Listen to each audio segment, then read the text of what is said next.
Hello, viewers. You are welcome to the program The Bitter Truth, Òtítọ́ tó korò. The Bitter Truth, Òtítọ́ tó korò. And on the recent and sudden announcement by the online banks that for every deposit transaction that we now do above 10,000 or from 10,000 and above, there is going to be a 50 naira charge. And they came out to say that they knew nothing about the money that is from the Federal Inland Revenue Service regulation. And I asked myself, which regulation at this time that allows marginalization, discrimination, that allows only the online banks to pay or to collect such money from people? This is the bank that people now migrate to. They relieve us. When we do transfer from these banks, these online banks, we know how much we pay. After the third transaction, that is when we pay 10 naira, irrespective of the amount. When we do transaction, specifically transfers on other banks, we know how much we pay.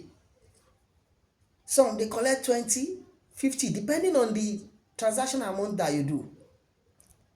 We still pay VAT on commission. Whereas, is it even right for us to pay VAT on commission? That's a topic for another day. But this is a bank that we migrate to. All these banks, when we buy anything, especially data, airtime, we get reward, we get discounts. They save us money. So if you are saying they should collect 50 naira from us when we do transaction, and other banks, conventional banks, are excluded, what is the meaning of that? Is it not to discourage us from leaving those platforms and going to those ones that are exploiting us? The service of these banks are so exceptional and wonderful. When you introduce such thing, is it not to discourage us? Which regulation in the first place? Are we sure it's not similar to Cybercrime 2015 Act, in which the second schedule says that for funding, specifically there are 5 categories of people that should be taxed.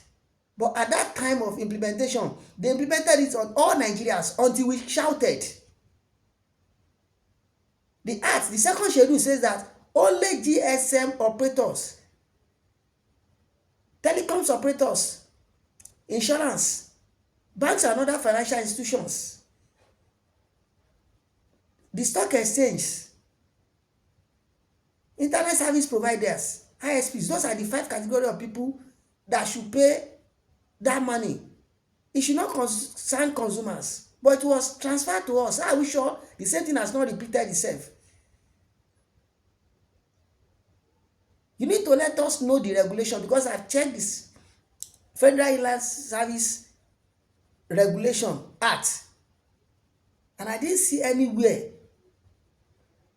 that I make reference to regarding this announcement.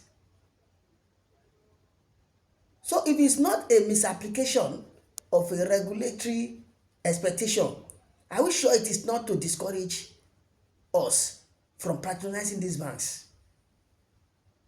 Please let the poor breathe. Let the poor breathe.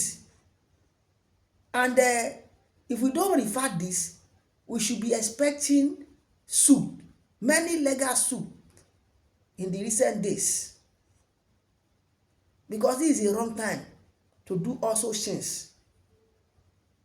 Price of fuel increase, price of so many things increase astronomically in the market, yet you are introducing this.